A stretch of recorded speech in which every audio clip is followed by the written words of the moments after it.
Welcome to Not Work Storytelling. This is the show where we untangle our myths and reweave our stories, one ancient tale at a time. I'm your host and lead storyteller, Marisa Gowdy.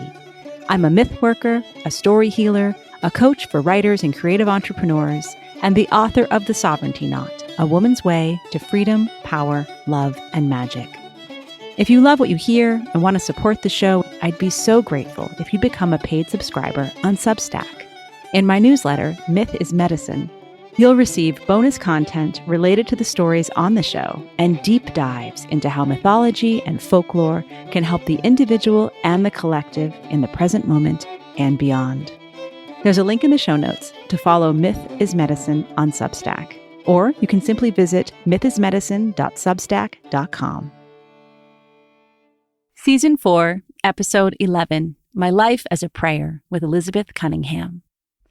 Our guest, Elizabeth Cunningham, is a novelist, poet, musician, and counselor based in New York's Hudson Valley. She'll be reading to us from her brand new multifaith memoir, My Life as a Prayer.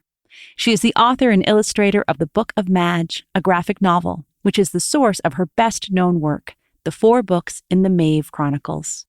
Her earlier novels include The Wild Mother, The Return of the Goddess, and How to Spin Gold, all of which have recently been reprinted by Monkfish Publishing. Before we explore this week's story, I have a question for you. What about your stories? Whether it's a book project that wants to be birthed, deep, authentic writing to support your business, or a personal creative project you can't quite name yet, I am here as your story healer and writing coach who can walk beside you throughout your process and help you get the words onto the page and into the world. I work with folks who are writing memoirs, chronicles of the spiritual journey, and books that explore healing and the imagination, even as they reckon with the toughest truths of life. I support entrepreneurs, especially coaches and therapists in private practice, who wish to weave their personal experiences with their professional knowledge and wisdom. Do you want to build a writing practice and develop the ideas you know you must share? I invite you to visit my website, marisagowdy.com, to learn more about my writing coaching services and to set up a free 30-minute consultation. As one year ends and a new one begins, I wish you time for deep, nourishing reads and the space to do the writing that only you can do.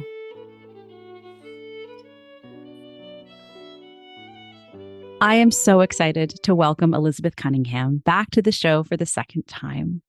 Elizabeth is going to share with us a little bit from her newest memoir, My Life as a Prayer. As is our way at Not Work Storytelling, we first ask the story to speak for itself, and then we'll explore all of its resonances and beauty. So Elizabeth, welcome. I'm so glad you're here. Will you tell us the story? Thank you, Marisa. Yes, I will. This is a section of the book called Fairy Godlover. If I had taken that creative writing class, would I have learned how to write the sort of short story the New Yorker might publish? Would I have made connections that would have helped me find success in the literary world? I still wonder sometimes, and I'm also filled with wonder at how rejection from this course set me on my own course. Having gone to summer school, I didn't need to take a 4th course for credit in order to graduate. So I took only 3 courses and asked the section person of my American literature class if he would mentor me as a writer. He agreed. I began to write frantically to prove that I could.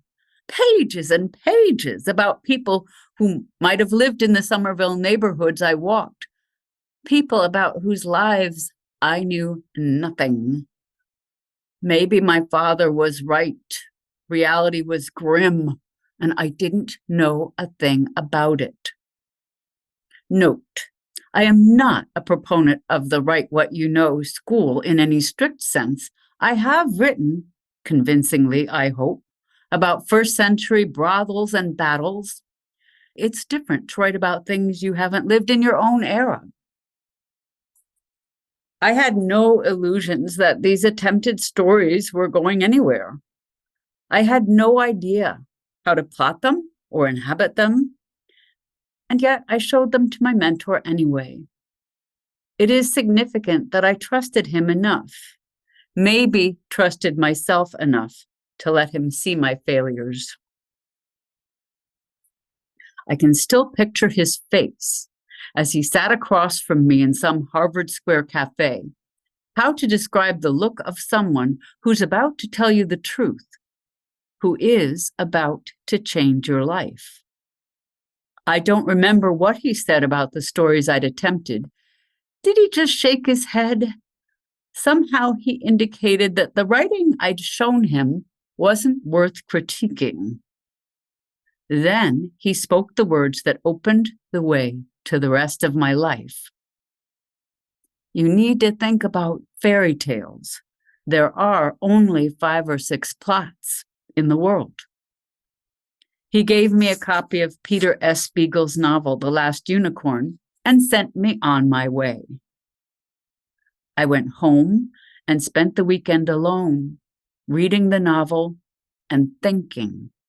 More than thinking, I was discovering, rediscovering my own imaginative terrain.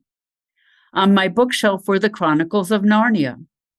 On my wall hung a child's map of make-believe that I'd picked up at a yard sale. I have it still and continue to ponder it, with its compass depicting west of the sun, east of the moon, seas where mermaids sing and strange fishes live, impossible pinnacles topped with shacks or castles, cows jumping over the moon, bright-eyed bears lurking in the woods. I bought a heather plant in bloom. I remember gazing at it until it was a huge forest. I remembered all the tricks and gifts of imagination. And I pondered fairy tales, the 5 or 6 plots of the world. I still do. Whenever I lose my way in a story, questing, risking, danger, seeing through deceptive appearances, stopping to perform acts of kindness for animals and beggars, lost children, lost mothers, lost worlds, forgetting, remembering, sacrifice and redemption, death and resurrection. Enough to ponder for a lifetime. Monday morning, on my way to school, walking down Laurel Street to Somerville Avenue, a story arrived. Children who had lost their mother, and even more disturbingly, did not know who or where she was.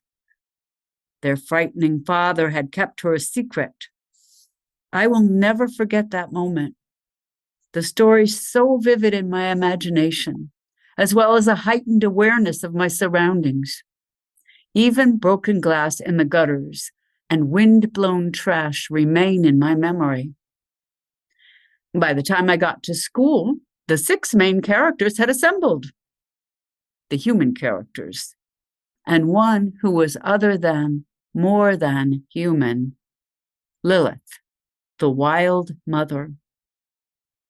Thank you to C.S. Lewis for the intriguing mention of the one he called Mother of Demons and Jinns, of all that looks human but is not. Thank you to Judith Plaskow for retelling the myth of the Garden of Eden with a twist, the alliance of Lilith and Eve. Thank you to Nana, my feisty grandmother, who became Iona and Fred's grandma.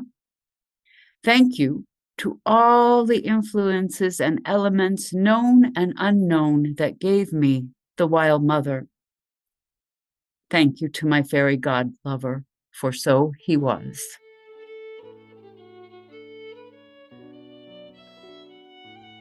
I am so grateful to hold space for this story of Elizabeth's writing journey. Before we dive into a conversation about her life as a writer and her life as a prayer, I wanted to let you know how I will be supporting writers in the year to come. The Writer's Knot is an online group for creative beings seeking community, inspiration, and that not-so-glamorous but oh-so-necessary thing, accountability. We'll meet 3 Wednesdays each month, beginning in January, with additional opportunities for writers' salons and connection. I've been running an online creative community since 2018. The name and the focus of the group has shifted a bit over time, but there's always a thread weaving these offerings together. It's about unifying the practical and the magical, and following both the straight lines and the spirals of creativity.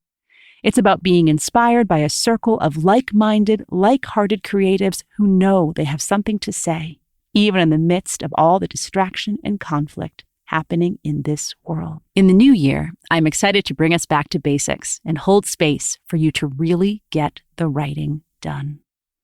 The Writer's Knot is where you can explore your own stories, meet your own struggles, and develop your own mythic voice. Learn more about The Writer's Knot and register at marisagowdy.com. We'll begin in mid-January. If you register by December 23rd, you'll be invited to a special half-day retreat to reflect on the year that was and imagine the new story you'll live and tell in 2024. I hope to see you in The Writer's Knot. And meanwhile, let's continue our conversation with Elizabeth Cunningham.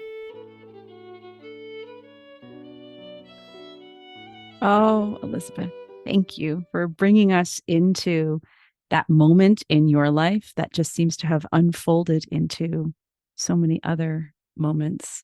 I happen to be reading The Wild Mother right now, which I know is the novel that original idea became. But of course, our conversation here today is really focused on the memoir, My Life as a Prayer. And I know it's a bit unique that I asked you to read a section that's really about your life as a writer and your imaginative life, to talk about a book that, at least by its title, is about prayer. But what I know about you is that the two are always so beautifully interwoven. Yes, I think that's true. When my publisher asked me that question about the two strains of my life, I didn't quite understand what he meant, because they are one. Mm-hmm. And I had to say, look, I can't write a book about prayer without writing about my writing. How could I do that? I mean, there were other things that I chose to leave out using the lens of prayer. Like I didn't want to write about my love affairs. I didn't dare to write about my children. They probably disowned me if they could do that. I didn't want to write about marriage. There are a lot of things I didn't write about, but so prayer is the lens. But then there was no way that I could leave out the stories. Right. Because prayer is so many things. I mean, my tagline is, a prayer is one who prays. One who prays is a prayer. But prayer takes many, many forms. And of course, storytelling is one of them, because when you tell a story, you're going on a quest. When you tell a story, you begin with a question. When you tell a story, you are digging deep and healing something that needs healing. All of that is prayer. You are changing yourself. Maybe you're changing the world, but you don't get to know that. As you are the original stone in the sacred lake, and the ripples will go forth. You don't. You have no idea, but I think it is true that when you go to that level where story lives, it is your story, and it's not just your story. So that's why other people are touched by it, if they are, because it's also their story. It's our story. That level where story lives, there's just something about that wraps me up like a beautiful blanket. It's because you are a storyteller and a story knower and a story lover. And it's that trust that our stories connect. Because at the very end of this podcast, if anyone ever gets to the very last moment, I say something which seems a little bit bold, that essentially says, please share this podcast with everyone in your life who's a lover of story. And by the way, everyone is a lover of story. And if they've forgotten it, they essentially just need an extra dose of story. Yeah. That is the truth. Yeah. Think of children saying, tell me a story. They still do that. I'm sure they still do that. They do. They do. Yeah. And you know, it's interesting. I noticed too that they love, around our dinner table, the tell me a story question is so often pitched at my husband, who's the engineer of the family. He's not the storyteller. But what my kids want from him are like his stories of playing in the creek and the time that the grasshopper jumped into the belly of the fish, and then they caught the fish later and found the grasshopper. And those are their favorite stories that they want I guess because they're so based in connection, because I might accidentally take them to the story level and make it a little bit bigger. But what they want at the dinner table is a bit of their dad and that connection that comes with it. And I think that that's where story and prayer are also deeply related or the same, because I think they're both about connection. Yeah. What strikes me as I hear you read it this time is that in many ways, this is a prayer of gratitude for the sense that the kind of celebrating that day, that weekend, that moment when you were sort of initiated into the realm of story. And you've written so eloquently about the power of a prayer that says help. And that you were essentially, you were asking for help. You received it with that. And then you were then offering a prayer of gratitude. All seems to be encapsulated in this. Yes. And I think that story was always so important to me that I knew probably very young that I wanted to be a storyteller, but I was stuck. And so the door was open for me by that phrase that I read. Think about fairy tales. There's only 5 or 6 plots in the world, because I didn't understand what plot was. I didn't know how to find one or make one. And I've really not had a problem with that since then. Sometimes my plots run away with me and I don't know where they're going or why, but that's been very helpful. And I like to repeat that for other people who are trying to find their voices as storytellers. Like, don't worry, you have a story to tell. In fact, all the stories have already been told, but they must be told again and again. And to connect it with the book and also with prayer, I mean, in my particular tradition, I was a minister's daughter. Right. And I was just thinking, when you said your kids really want to hear about their dad as a person. Well, neither of my parents were storytellers, oddly enough. My mother had a few stories. They were quite harrowing. They were about her horrible brothers. But of course, I was read stories by my mother. Yeah. And sometimes she told me stories about my stuffed animals, but we were not a storytelling family. In fact, the only person who told stories was my aunt, my father's sister, who had been adopted. And anytime she said anything and I repeated it, he said, "Peggy's a liar. Peggy's a liar." But given that sort of lack of storytelling from my parents, it's interesting that I grew up hearing scripture, which I might offend some people as saying, well, that is storytelling. I heard sacred stories all the time. And I think that one of the things we've lost as a culture that's sometimes so literal-minded is that these were stories that were being told and retold and reinterpreted way back in ancient times. I mean, the Bible is full of stories. I mean, some of them are literal accounts or historic accounts, but they're always stories. And Jesus, what did he do? He told stories. That's how he taught. So although there was a dearth of storytelling on the part of my parents, I grew up steeped in story. And it feels important to mention another piece of the book in relationship to your father and story was that he really denigrated the concept of being a novelist very overtly to you and really had raised you in this sense of you need to go live a life of service and go be a social worker. And that would be the way to, I don't know, earn your keep on the planet was sort of the way that I was reading it. And maybe perhaps his interpretation, but that tension was so alive for you. And I know I really picked up on it myself. Still is. Yeah, because I think it's in many of us who are still wondering about, there's so many things happening on the planet, always have been, especially in this moment of such great pain. Yes. What is it to be a storyteller, an artist, someone who's safe at home at their writing desk when we know that the worst atrocities we could imagine are unfolding at this moment? Yes. I think that remains a question for me. And I think that it was my father and my grandfather lived by Matthew 25, which was, I was naked and you clothed me. I was hungry and you gave me to eat. I was sick and you visited me.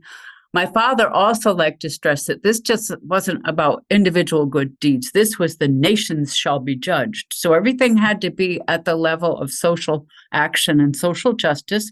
And he was an activist. He was active in the civil rights movement. He had a very dynamic church, which you couldn't just sit there in the pew. You had to be doing something. And I read an account of his father's church that someone else had written. One of my cousins found it. And he did exactly the same thing. You like, get up off your pew and get to work. And my father modeled his ministry exactly after his father's. Ironically, I think I say in the book, but I'm not sure. I think I did because someone just asked me about it. My father had wanted to be an English major. Yes. And he wanted to go to graduate school. And his father wrote light verse and also dabbled in painting, which my father did too. But these things were not serious. Right. These things were not service.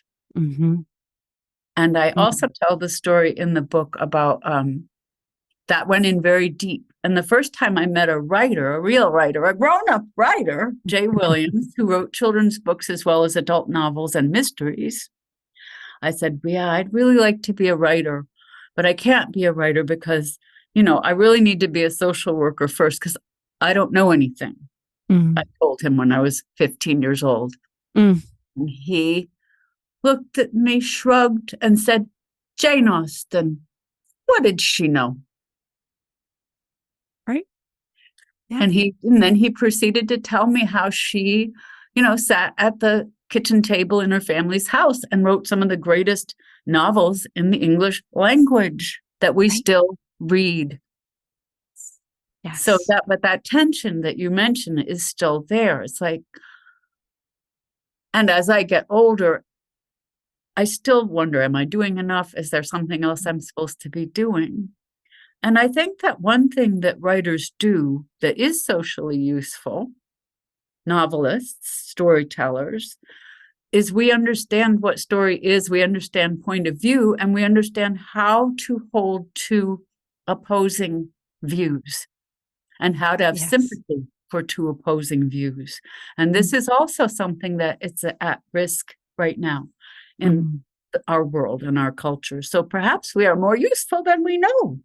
Yes. Well, as you say that, I feel tears welling up because what is a more useful skill than this moment to say, as we're here, we are in December of 2023. We know that war is raging in Gaza, and we know that war is raging on social media, and we know that the level of disagreement feels like it's reaching a new and terrible fever pitch, and so that just really hits me in my heart, and it feels important that we call in sort of your other. We opened up today with this talk of a fairy god lover and a man who made a brief appearance in your life and helped to shape the path you took. But then there's another being that anyone who knows you would also know well, and that's your best imaginary friend forever in Maeve, your Celtic Magdalene. And when I first discovered that book, I was working at Vassar College in the great cathedral that is that library. And there was Magdalene Rising on the new acquisitions shelf. And for whatever reason, I remember taking that book off the shelf. And this was before I had a chance to meet you. This was before I had really come back to it was before I come back into relationship with the Catholicism, with the Christianity that had raised me. I had spent a good 10 years as a witch and very much was claiming my connection to nature. It was through Maeve and through her travels to the Holy Lands and her relationship with Jesus in your book that brought me back into a new relationship with my entire ancestral culture in so many ways. So we talked before about that stone causing the ripples in the lake, but there's also that sense of saying, I truly believe that your book helped me understand the other side of faith, of what had shaped me, what I had rejected, what I might want to keep, and how it's possible to keep playing with these ideas, working with these ideas, and co-creating with these ideas. Yeah, I think it's actually essential to keep telling those stories again. And I think I said before how if you go down to the level where your own wound is, or more than your own wound, because certainly it is more than my own wound, and you write a story from there, then it is going to speak to other people. And Goddess knows I needed Maeve. Yes. Maeve, and for those who don't know her, is the Celtic Magdalene, but she's never repents of anything. She is not a disciple, and she remains who she is, which is a kind of a wild Celt. She also becomes a priestess of Isis, but she doesn't convert, and she doesn't try to convert anyone else. Right. She tells stories. And so Maeve, when I originally thought, when I started missing Jesus myself after finding the Goddess, I thought, oh, but I need an incarnate goddess, and in my mind, I thought I was going to write a poem called A Witch's Love Song to Christ. And I guess that's really what Maeve told, among other things. She went on to have her own adventures for 2 more books after he did whatever he did. So it's like when people would say, oh, well, you can't. Well, now that you're done with the Passion of Mary Magdalene and Jesus is, died and resurrected and gone wherever he went. There's no more story. People actually said that to me. And it's like, excuse me? I beg to differ. Jesus was 33.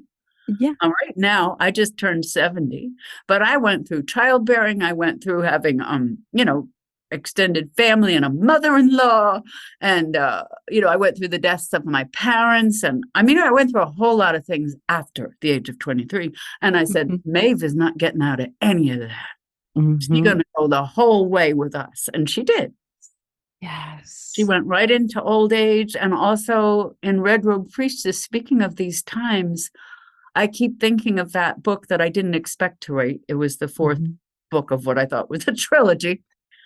Unfortunately, I planted a little seed about Boudica in the first book. And then I said, oh, now I have to write about that.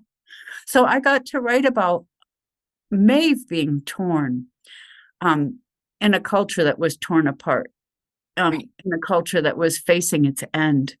Right. And she tried to be a peacemaker. And of course, she failed as far as she knew.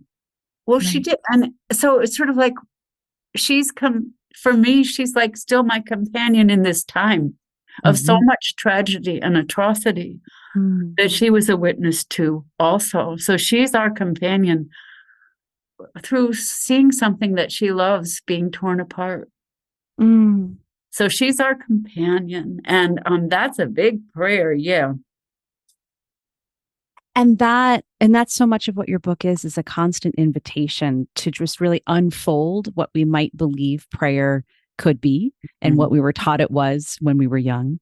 And I know it really felt like a beautiful reminder to me that, right, when I sit down at my desk to write, whether it's something that goes out into the world or it's something that finds its own dead end, it still has that quality of saying, oh, this could be part of the spiritual practice. This could be part of the greater work, and not just, oh yeah, well, I'm a writer, so I have to get that done, but I better make sure I make room for meditation and prayer and time out in nature and all those things I sort of try to check off the boxes when I'm too much in my overachieving 21st century colonized mind that says I have to get all these things done in any given day to be good or to do it right. But I feel like so much of your book is just that sense of like, it always is woven in to life when we allow it to be and say, oh, right, I'm a prayer, when I can remember just to look to something a bit beyond myself in this moment. And I think we are all, that talking about the help prayer and then being very surprised by what comes. We also, I believe, we don't know it most of the time, but we can be answers to other people's prayers. So we're all woven up and gathered up in this mystery. Yes. And and I still have these conversations. There's part of the book where when I'm awake between 3 and 5 a.m. in the morning, I'm having conversations with whatever we want to call it, the presence, sometimes Maeve, sometimes Jesus. I just heard the other day that I did not know how I was loved, and that love, the idea that you are loved by whatever God is, and God is shorthand as far as I'm concerned. We think, well, God loves everybody. God loves everybody the same. And what I heard the other day was, no, God loves everybody totally distinctly and passionately.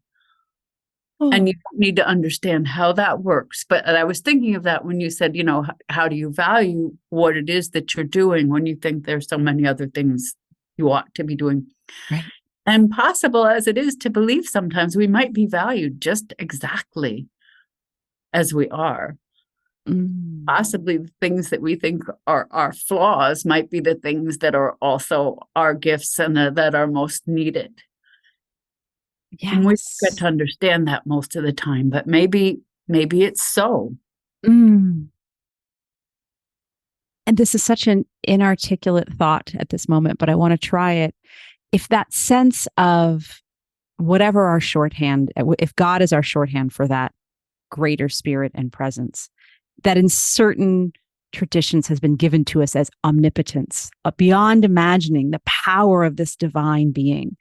What if the power of the divine being is not necessarily about creating universes and, popping up a mountain here and there, but it's that power is in the ability to love each individual element of creation in the human and more than human world in a unique and passionate way. And that opens us up to each be in a passionate love affair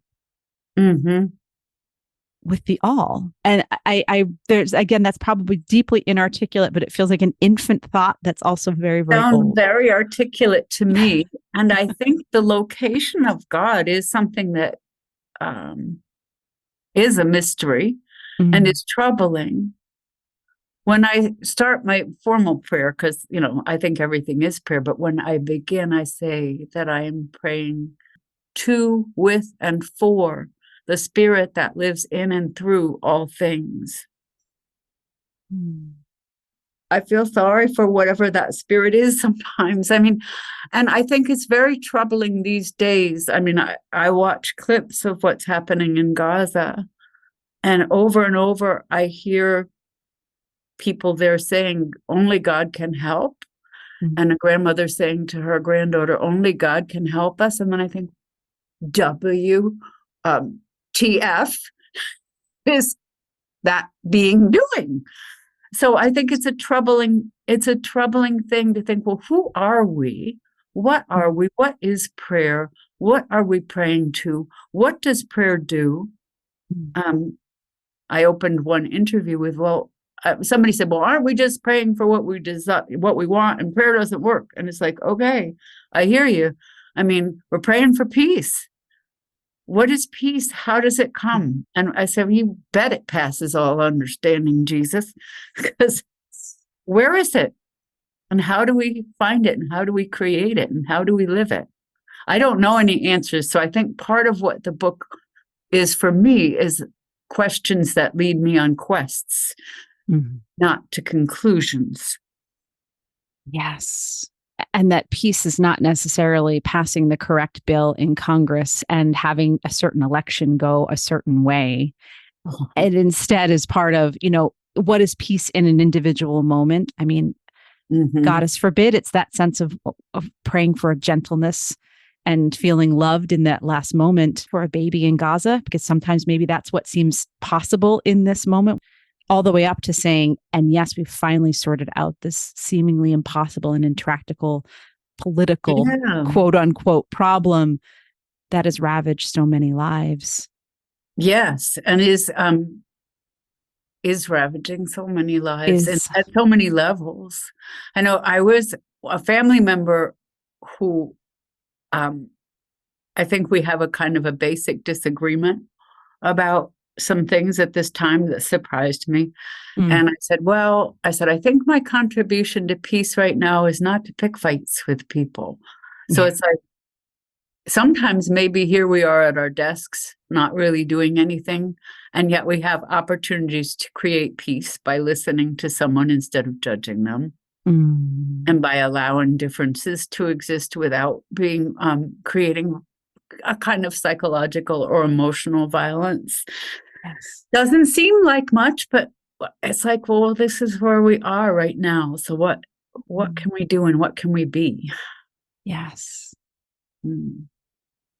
And this somehow reminds me of a line from The Passion of Mary Magdalene from your book about, and I don't have it exactly in front of me, so maybe you can help me with it. This idea of at Temple Magdalene, we take all who come to our gates because we practice what all religions once knew. The stranger could be a god or an angel.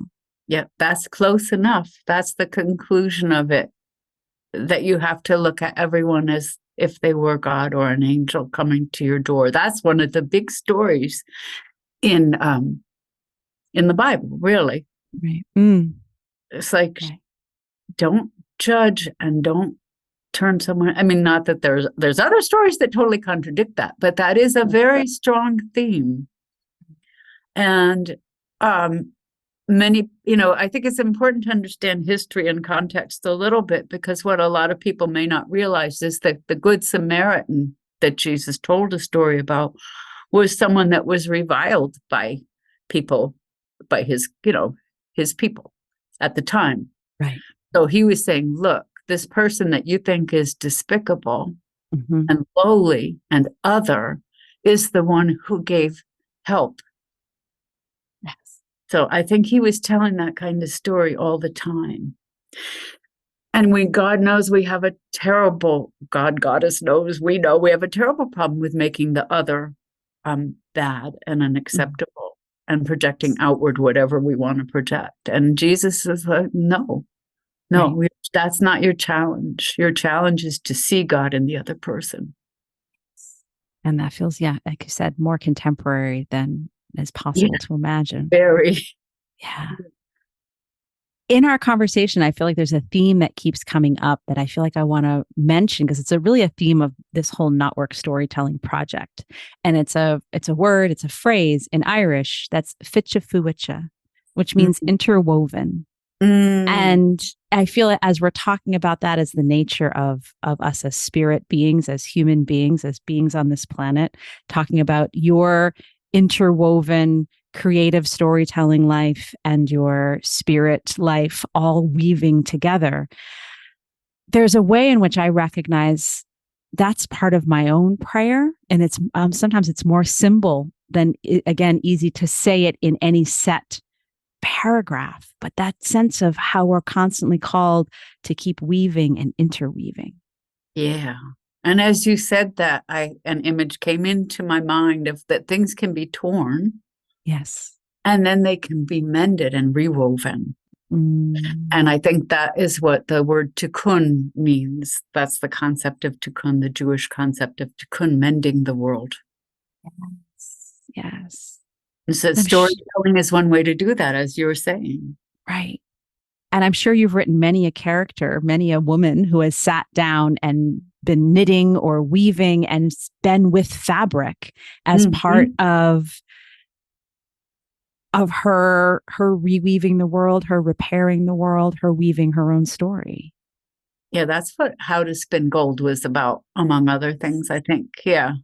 I'm not very handy, but some of my characters are. Mm-hmm. Mm-hmm. And I often joke that most of my characters have really great hair, because I don't, but I get to live vicariously. So, yeah.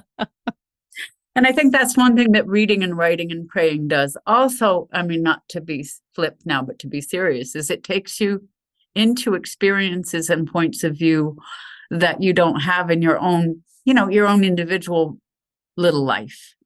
So it expands you. Yeah. Well, prayer and storytelling and story reading and story hearing. Yes. Yeah. And that's at once such an elementary concept in the sense that I think we offer it to elementary school children, but it's something that we tend to forget over time because we already think we have these big, full, busy lives potentially. Do I have time for made up story? And that's just, again, that's that sense of, well, then you probably need even a little bit more to be expanded, to hold more. Yes. Yeah. Oh, Elizabeth, I'm so grateful just to have been able to travel such diverse territory with you from this. We never know where we're going to leap off from when we read a passage from a book and then explore. Is there anything you'd like to, be sure that gets said before we close out today? A way out of no way will open. I think we began our session before we started recording with realizing that you needed to find something. So we both have our ways of asking for help. And what I think that does is shift perception. So I think that in order to find a way out of nowhere, we need to be willing to be still and to look and to listen in a new way. And that's true. Yes. Elizabeth, thank you so much for sitting with me today and weaving all of these different stories and prayers. It feels like what we need most right now. I'm so grateful. Well, thank you, Marisa. I always love to talk to you anytime, anywhere. Thank you. And blessings on your work. And on yours. And I invite everyone, My Life as a Prayer, a multi-faith memoir, is in all of your favorite bookstores right now. And if it isn't, I invite you to ask them to put it on the shelf. It would make a beautiful gift this holiday season, or just for you to sit in that interliminal space between one holiday and the next when the new year comes in. This is a very good, cozy with a cup of tea on the couch book that I hope people will pick up. Thank you. Thank you. Thank you for tuning in to the Not Work Storytelling Podcast. Please subscribe and review the show on your favorite podcast platform. And do share this episode with other lovers of myth and story. By the way, everyone is a lover of myth and story, even if they've forgotten. Creating this show is a labor of love, and your support will help me continue to craft and share stories through season 3 and beyond. Please consider becoming a paid subscriber over on Substack, where I'm writing and creating additional audio magic with my newsletter and content hub. Myth is Medicine. You can find out more about my writing, my book, our online creative community, The Heroine's Knot, as well as how to work with me as a coach at marisagowdy.com. Music on the show is by the wonderful Beth Sweeney and Billy Hardy, a Celtic fiddle and multi-instrumental duo based on Cape Cod, Massachusetts. The traditional reel we play at the start of the show is called the College Groves. Find out more about their music and shows at billyandbeth.com.